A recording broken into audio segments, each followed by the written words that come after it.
ایک بدنصیب لڑکی کی داستان۔ السلام علیکم۔ دادا زمیندار تھے۔ انہوں نے میرے والد کو بہت اعلیٰ تعلیم دلوائی اور وہ مقابلے کے امتحان میں پوزیشن لے کر ایک اعلیٰ سرکاری عہدے پر فائز ہوئے۔ ان کی ٹھاٹ باٹ بہت تھی، مگر یہ اثر و سروخ مصیبت پڑنے پر ان کے کام نہ آئی۔ جس روز میرے بھائی کی شادی تھی اسی دن سے اس قصے نے جنم لیا۔ میرے والد کے ایک دور کے کزن بھی اس شادی پر مدعو تھے۔ وہ اپنی فیملی کے ساتھ آئے تھے۔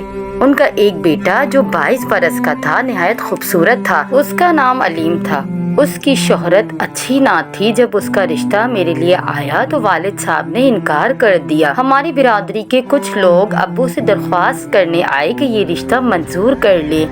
میرے والد نے امی سے کہا ماہا سے پوچھ لو، اگر وہ ہاں کہہ دے تو غور کر لیں گے، لیکن میں نے بھی انکار کر دیا۔ میرے کانوں میں اس کی اوباش مزاجی کے قصے پہنچ چکے تھے۔ میرے لیے اس میں کوئی کشش نہ تھی۔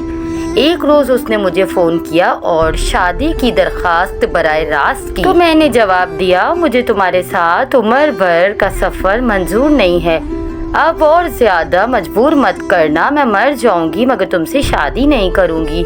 ایک روز جب ابو اور بھائی گھر پر نہ تھے وہ ہمارے گھر آ گیا۔ میری امی کچن میں مصروف تھی۔ وہ سیدھا میرے کمرے میں آیا اور شادی کے لیے منتیں کرنے لگا۔ میں پتھر کی طرح بن کر اس کی باتیں سنتی رہی۔ میرے لیے اس کی کوئی بات قابل غور نہ تھی، لیکن جاتے جاتے اس نے جو دھمکی دی وہ خوفزدہ کر دینے والی تھی۔ اس نے کہا دنیا کی کوئی طاقت مجھے میرے مقصد کے حصول سے نہیں ہٹا سکتی۔ میں تمہیں ہر حال میں حاصل کر کے رہوں گا۔ امی کو کچن میں پتہ نہ چلا کہ وہ کب آیا اور کب چلا گیا۔ اس کے جانے کے بعد میرے ذہن میں اس کے دھمکی آمیز الفاظ گردش کرنے لگے، مگر جو وقت گزرتا رہا میری گھٹن بڑھتی جا رہی تھی، جیسے کچھ ہونے والا ہو۔ شاید علیم کی دھمکی کا نفسیاتی اثر تھا کہ میں اس کے دھمکی آمیز الفاظ ابو کو بتائے بغیر نہ رہ سکی۔ انہوں نے تحمل سے بات سنی اور پھر علیم کے والد کو فون کیا۔ جانے ان سے کیا بات ہوئی کہ علیم کے فون آنے ہی بند ہو گئے۔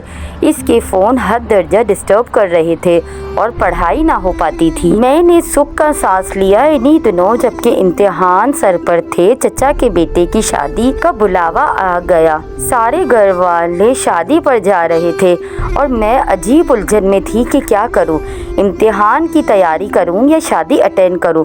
آخر کار یہ فیصلہ کیا کہ گھر میں رہ کر امتحان کی تیاری کرنا۔ پھر سبھی گھر والے چلے گئے اور میں اکیلی رہ گئی۔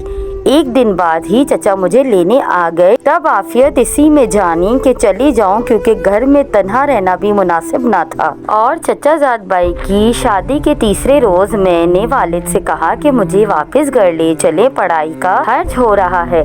ابو نے گاڑی امی اور بہنوں کو واپس لانے کے لیے بھائی کے پاس چھوڑ دی اور مجھے لے کر بس اڈے پر آ گئے۔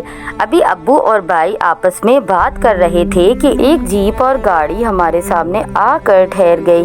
اس میں سے اصلاح بردار لوگ اترے اور انہوں نے مجھے زبردستی گھسیٹ کر گاڑی میں ڈال دیا۔ انہوں نے وہاں موجود لوگوں پر بھی اسلحہ تان دیا۔ یہ سب کچھ آنن فانن کچھ اس طرح ہوا جیسے کہ کسی فلم کا سین ہو۔ ابو پر کیا گزری، بھائی کو میں نے گاڑی کے پیچھے بھاگتے دیکھا، لیکن ان کے پاس اسلحہ نہ تھا۔ وہ خالی ہاتھ تھے۔ زیادہ دیر حواس بحال نہ کر سکی اور میں بے ہوش ہو گئی۔ اچانک مجھ پر بے ہوشی طاری ہو گئی۔ نہ جانے کب تک اور کن رستوں پر گاڑی چلتی رہی۔ بالآخر ایک جھٹکے سے گاڑی رکی تو میرے حواس جاگے۔ ابھی تک میں یہ سمجھ نہ پائی تھی کہ کس نے اور کس وجہ سے مجھ سے دشمنی کی ہے۔ اچانک علیم سامنے آ گیا۔ اس کو دیکھتے ہی میں ہسٹریائی انداز میں چیخنے لگی۔ اس پر میرے آنسوؤں کا کوئی اثر نہ ہوا۔ اس نے کہا رونا بند کرو اور بے خوف ہو جاؤ، تم یہاں محفوظ ہو، تمہاری عزت میری عزت ہے، میں تمہاری مرضی کے بغیر اس کمرے کی دہلیز بھی پار نہیں کروں گا، لیکن تمہیں مجھ سے نکاح کرنا ہوگا۔ مجھے تو اس سے اور زیادہ نفرت ہو گئی۔ زمین پر ڈٹے باپ اور بے بس بھائی کے چہرے میری آنکھوں کے سامنے تھے۔ میں نے کہا علی میں مر جاؤں گی لیکن تم جیسے شخص سے شادی نہیں کروں گی۔ जिस कमरे में मुझे रखा गया था वहाँ हर तरह की सहूलत मौजूद थी, लेकिन मेरे लिए ये मकाम दोज़ख जैसा था। अंदाजा नहीं हुआ कि कितने शब रोज गुजर गए। हर वक्त अल्लाह से दुआ करती कि मुझे इस जिंदान से निकाल दे। अलीम रोजाना कमरे की दहलीज पर खड़ा होकर मुझसे निकाह का तकाजा करता, मगर कमरे के अंदर कदम न रखता। हर बार इनकार कर जब वो चला जाता तो शुक्र करती कि दुश्मन की नरगे में भी महफूज हूँ। ताहिम घर वालों की परेशानी का ख्याल मुझे सख्त परेशान कर देता था। एक रोज बूढ़ी मुलाजमा ने मुझे बताया कि मैंने सुना है कि तुम्हारे वालिद की तबीयत नासाज है। मैं तमाम दिन जाए नमाज पर बैठकर अपने बाप की जिंदगी की दुआ करती रही। शाम को अलीम आया तो कुछ बुझा बुझा सा था। एक ख्वामखा की जिद ने उसे भी यहाँ ला फंसाया। अपने बाप की जिंदगी की दुआ की, कहने लगा जिस शख्स के पास हम रुके हैं वो ठीक आदमी नहीं है, तुम जिद छोड़ दो और हम कोर्ट जाकर निकाह कर लेते हैं, इस तरह हम घर जा सकेंगे। मैं अपने किए पर नादिम हूँ, मुझसे बड़ी गलती हुई, मुझे तुम्हें इस तरह उठाकर नहीं लाना चाहिए था। मेरे दोस्त ने मुझे उकसाया और मैं उसके उकसावे में आ गया। अब इसके तेवर सही नहीं लगते। ये तुम्हारा दोस्त है तो तुम जैसा ही होगा। मुझे बहुत निदामत है। अब इस मसले की नज़ाकत को समझो। तुम्हारे वालिद की तबीयत भी ठीक नहीं है। अगर तुमसे निकाह किए बगैर मैं तुम्हें वापस लेके जाऊंगा तो मेरी जान को खतरा है। हम कोर्ट में निकाह कर लेते हैं और तुम मैजिस्ट्रेट के सामने मेरे हक में बयान देकर मेरी जिंदगी बचा सकती हो। मैंने कहा कि अगर तुम्हें ऐसी ही मेरे वालिद से हमदर्दी थी तो ऐसी गलत हरकत की ही क्यों। मैंने उसकी बात रद्द कर दी। अब्बू के पास वसाइल की कमी ना थी, वो बाजियाब करा लेते, लेकिन पता नहीं ये जालिम मुझे कहाँ ले आया था कि अब्बू मुझ तक पहुँच ही ना सके थे। रात दिन उनका इंतजार रहता था। फिर उसी रात उस औरत ने जो मेरे साथ कमरे में होती थी मुझे समझाया कि तुम अलीम साहब की बात मान लो, वो बुरा नहीं है, तुमसे मोहब्बत करता है और हर सूरत तुमसे शादी करना चाहता है। अगर तुम उनसे निकाह कर लोगी तो कम से कम इस कैद से तो रिहाई पा लोगी, वरना तुम्हारी फिक्र की वजह से तुम्हारे अब्बू की जान चली जाएगी, वो बहुत बीमार है। फिर उसी रात ख्वाब में मुझे अब्बू बीमार नजर आए तो मैंने फैसला किया कि अलीम की बात मान लेनी चाहिए। मैं कम से कम अब्बू को तो जिंदा देख सकूंगी। अलीम आया तो मैंने सख्त बेजारी के साथ उसको अपने फैसले से आगाह किया। उसने अपने कुछ दोस्त बुलवाए और निकाह हुआ। फिर वो मुझे लेकर इस अजनबी इलाके से निकल गया और शाम को हम शहर आ गए। उसने कहा हम इस शहर में रुकते हैं और सुबह में वकील से बात करता हूँ ताकि कोर्ट में निकाह करके कोई सबूत हासिल कर लिया जाए। और इसने मुझे उस रात एक दोस्त के घर में रखा जहाँ उसके बीवी बच्चे भी थे और खुद दूसरे किसी दोस्त के घर चला गया।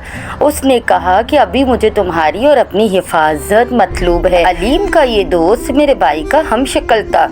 बेइख्तियार मैंने उसे भाईजान पुकारा तो उसने मेरे सर पे हाथ रखा और कहा आज से तुम मेरी बहन हो, क्या चाहती हो?